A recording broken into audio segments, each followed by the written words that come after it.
तो चलिए दोस्तों वीडियो की शुरुआत करते हैं। सबसे पहली कंपनी की बात करते हैं। पहली कंपनी का नाम है दोस्तों CDSL यानी कि central depository services India limited. But इसको डिस्कस करने से पहले अगर आपने अभी तक चैनल को सब्सक्राइब नहीं किया है तो चैनल को सब्सक्राइब करके बेल आइकन को प्रेस कर लो और सेबी रजिस्टर्ड टेलीग्राम चैनल को भी ज्वाइन कर लो, जिसका लिंक आपको डिस्क्रिप्शन में देखने को मिल जाएगा। और एक डिस्क्लेमर भी है, जो भी न्यूज़ एंड अपडेट्स हम लोग कवर करेंगे वो सारी एजुकेशन पर्पज़ के लिए है, सीखने के लिए है। तो इसको किसी भी तरह का इन्वेस्टमेंट एडवाइस मत समझना, आप खुद से रिसर्च और एनालिसिस कर सकते हैं। तो चलिए दोस्तों वीडियो की शुरुआत करते हैं। सबसे पहले बात कर लेते हैं CDSL से रिलेटेड कुछ इंपॉर्टेंट अपडेट्स के बारे में। दोस्तों हाल ही में CDSL की परफॉर्मेंस काफ़ी ज़्यादा ख़राब हमें देखने को मिली है। 52 वीक हाई से 29.4% ये कंपनी नीचे है और वहीं ऑल टाइम हाई से देखोगे तो गिरावट का नंबर 30-35% से भी ज़्यादा का देखने को मिलेगा। और ये गिरावट का सबसे बड़ा रीज़न है कंपनी का बिजनेस पिछले 1-1.5 साल से ग्रो किए ही नहीं है। अगर पिछले 1 साल का रेवेन्यू ग्रोथ देखोगे तो 1% है और प्रॉफिट ग्रोथ देखोगे तो नेगेटिव है, और वो भी -14%। और वही 5 साल में कंपनी का रेवेन्यू 37% CAGR से ग्रो किया है, 3 साल में 25% CAGR से ग्रो किया है, बट वही पिछले 1 साल में ग्रोथ ना के बराबर है। और प्रॉफिट में भी सेम चीज़ है। 5 साल का ग्रोथ रेट 38% CAGR, 3 साल का 19% CAGR, बट पिछले 1 साल का ग्रोथ तो छोड़ो, डी ग्रोथ कंपनी दिखा रही है। और यही सबसे बड़ा रीज़न है कंपनी में गिरावट का। तो देखो कंपनी के P&L को 2024 के फाइनेंशियल ईयर में 800 करोड़ का रेवेन्यू कंपनी ने दिखाया था। 25 में ये नंबर बढ़कर 1082 करोड़ तक गया था। यहाँ पर कंपनी की परफॉर्मेंस भी देखोगे तो बहुत अच्छी रही थी। और उसके बाद जब 2026 के फाइनेंशियल ईयर को देखते हैं तो यहाँ पर ग्रोथ स्लो सी हो गई है अचानक से। तो ये अचानक से नहीं हुआ है, जब भी देखो स्टॉक मार्केट अच्छा नहीं करता है तो CDSL के P&L ख़राब होते हैं। क्यों भाई? क्योंकि इक्विटी टर्नओवर हमें वैसी देखने को नहीं मिलती है जैसी अच्छी मार्केट में हमें देखने को मिलता है। अगर 2026 के फाइनेंशियल ईयर का रिकॉर्ड देखोगे तो टोटल टर्नओवर इतना रिपोर्ट हुआ है BSE का, इक्विटी का, और वही 25 से इसको कंपैरिजन करोगे तो ग्रोथ कितनी है? ना के बराबर, ठीक है। और वही 24 का देखोगे तो इतनी है। तो 24 में 12,38,000 करोड़ था, 25 में 13,64,000 करोड़ है और 26 में 13,86,000 करोड़ है। तो ये तीनों फाइनेंशियल ईयर उतना ज़्यादा अच्छा नहीं दिखा है। 24 देखोगे तो बहुत अच्छा है, क्योंकि 24 को अगर हम 23 से कंपैरिजन करें जहाँ पर 8,39,000 करोड़ था तो वो नंबर बढ़कर 12,38,000 करोड़ तक हो गया था। तो वहाँ पर अगर कंपनी के नंबर्स देखें 24 में तो 23 के मुकाबले 24 में ग्रोथ देख लो, 555 करोड़ से रेवेन्यू सीधा बढ़कर 812 करोड़ हो गए थे और प्रॉफिट कंपनी का 276 करोड़ से बढ़कर सीधा 420 करोड़ हो गए थे।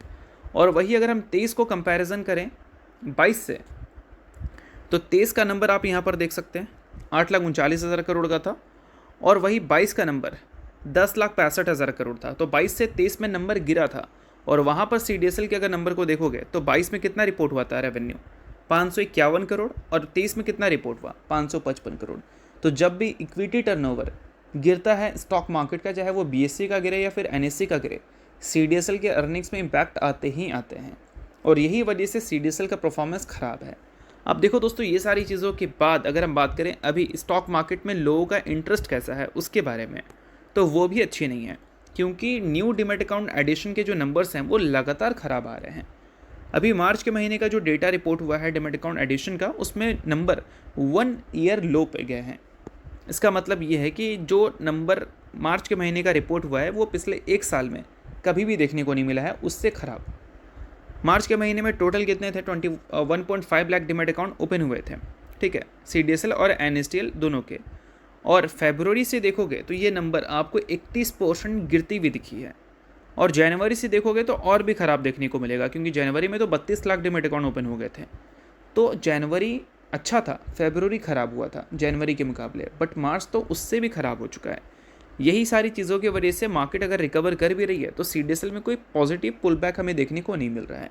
तो ये सारी चीज़ों को समझना ज़रूरी है अगर आप CDSL के इन्वेस्टर हैं। बाकी अगर आप इन्वेस्टर नहीं हैं आप इग्नोर भी कर सकते हैं। अब दोस्तों वीडियो में आगे बढ़ने से पहले बात कर लेते हैं सेबी रजिस्टर्ड टेलीग्राम चैनल के बारे में। यहाँ पर कई सारी चीज़ें आपके लिए काफ़ी ज़्यादा यूज़फुल रहती है। तो अगर आपने अभी तक चैनल को ज्वाइन नहीं किया है तो वेट मत करो, अब फटाफट जाकर चैनल को ज्वाइन कर लो, लिंक आपको डिस्क्रिप्शन में दिख जाएगा। ज्वाइन करने का सबसे बड़ा बेनिफिट ये है कि मार्केट खुलने से पहले मार्केट से रिलेटेड क्या ऐसी इंपॉर्टेंट न्यूज़ है, यानी कि प्री मार्केट न्यूज़, वो सारी चीज़ें आपको यहाँ पर अपडेटेड देखने को मिल जाती है, जिसको आप चेकआउट कर ये आइडिया लगा सकते हैं कि मार्केट का बिहेवियर कैसा रह सकता है। और इसके अलावा दोस्तों मल्टीपल कंपनीज़ में रिसेंट टाइम में मार्केट वॉलेटिलिटी की वजह से काफ़ी भयंकर फॉल देखने को मिला है, तो उन सारी कंपनी के टेक्निकल्स को भी प्रॉपर एनालिसिस कर यहाँ पर अपडेट किया गया है, जिसको भी आप चाहो तो चेकआउट कर सकते हो बिल्कुल फ्री में। तो लिंक डिस्क्रिप्शन में है चैनल का, लिंक के थ्रू जाकर चैनल को बिल्कुल आप फ्री में ज्वाइन कर लो। तो चलिए दोस्तों अब बात करते हैं अगली कंपनी के बारे में। सो अगली कंपनी का नाम है IB इन्फोटेक एंटरप्राइजेस। हाल ही में कंपनी ने अपने अर्निंग से पहले एक बोर्ड मीटिंग कंडक्ट किया था, जहां पर कंपनी ने कंसिडर किया था स्प्लिट, और स्प्लिट का प्रपोजल कंपनी के बोर्ड ने अप्रूव भी कर दिया है 1:10 के रेशो में, यानी कि एक के बदले कंपनी अपने इन्वेस्टर्स को 10 इक्विटी शेयर देगी। सो अगर आप इस कंपनी के इन्वेस्टर हैं तो इस चीज़ को आप नोट डाउन कर सकते हैं, इन्वेस्टर नहीं है आप इग्नोर कर सकते हैं, न्यूज़ थी इस वजह से मैंने बता दिया, बाकी ये किसी भी तरह का रिकमेंडेशन नहीं है। तो चलिए इसके अलावा बात करते हैं अगली कंपनी के बारे में। तो अगली कंपनी का नाम है VBL, यानी कि वरुण बेवरेजेस लिमिटेड। अब VBL का भी परफॉर्मेंस देखोगे तो कुछ खास अच्छी है नहीं, पिछले कुछ सालों का रिकॉर्ड अगर देखोगे तो VBL वैसा परफॉर्म किया है जैसा अब तक कभी भी VBL के साइड से दिखा नहीं है। इनफैक्ट बोल सकते हैं 2025 का साल VBL के लिए नेगेटिव गया था स्टॉक मार्केट में, और जब से VBL का लिस्टिंग हुआ है तब से लेकर अब तक कोई भी ऐसा साल गया ही नहीं है जहाँ पर VBL ने नेगेटिव परफॉर्म किया हो, बट 2025 में दिखा। क्यों दिखा? क्योंकि इस कंपनी को लेकर भी मार्केट को ग्रोथ कंसर्न है। इनफैक्ट इस कंपनी का ग्रोथ तो रिपोर्ट हो भी रहा है, 8% से रेवेन्यू ग्रो हुआ है पिछले एक साल में, प्रॉफिट 11% से ग्रो किया है, बट पिछले 3 साल का एवरेज अगर देखोगे, 5 साल का एवरेज देखोगे या 10 साल का एवरेज देखोगे तो उसके आसपास भी नंबर नहीं है, और इसी वजह से VBL के शेयर में गिरावट हो रही है, वैल्यूएशंस करेक्शंस हो रहा है। और ऐसा नहीं कि इस चीज़ को काउंटर करने के लिए VBL कुछ कर नहीं रही है, VBL कर रही है। अगर इंडिया में देखोगे या फिर इंटरनेशनली देखोगे तो कंपनी अच्छी खासी एक्सपेंशन हमें करती हुई दिख रही है। अफ्रीका के मार्केट में कंपनी ने एक्विजिशंस किया था वेबको का, उसके अलावा कंपनी ने कुछ कंपनी को एक्वायर भी किया था, जिसमें SBC तंजानिया थी और SBC वेबरेज घाना था। ये सारी कंपनी 2025 की स्टार्टिंग में ही कंपनी ने टेक ओवर किया था। उसके अलावा कंपनी ने ग्रीनफील्ड प्रोजेक्ट से रिलेटेड भी चीज़ें हमें सुनाई थी। न्यू सब्सिडरीज कंपनी ने इंट्रोड्यूस किया था केनिया में, स्नैक्स मैन्युफैक्चरिंग के लिए, वेबरेज डिस्ट्रीब्यूशन के लिए, ये सारी चीज़ों को लेकर हमें न्यूज़ टाइम टू टाइम सुनने को मिलती है। तो ऐसा नहीं है कि कंपनी एक्सपेंशन नहीं करती है, एक्सपेंशन कंपनी कर रही है, एक्सपेंशन में ध्यान भी है, बट उसका रिजल्ट अभी कंपनी के अर्निंग्स में दिख नहीं रहा है। इसी वजह से VBL की परफॉर्मेंस ऐसी दिख रही है जो कि अब तक कभी भी हमें देखने को मिला नहीं था।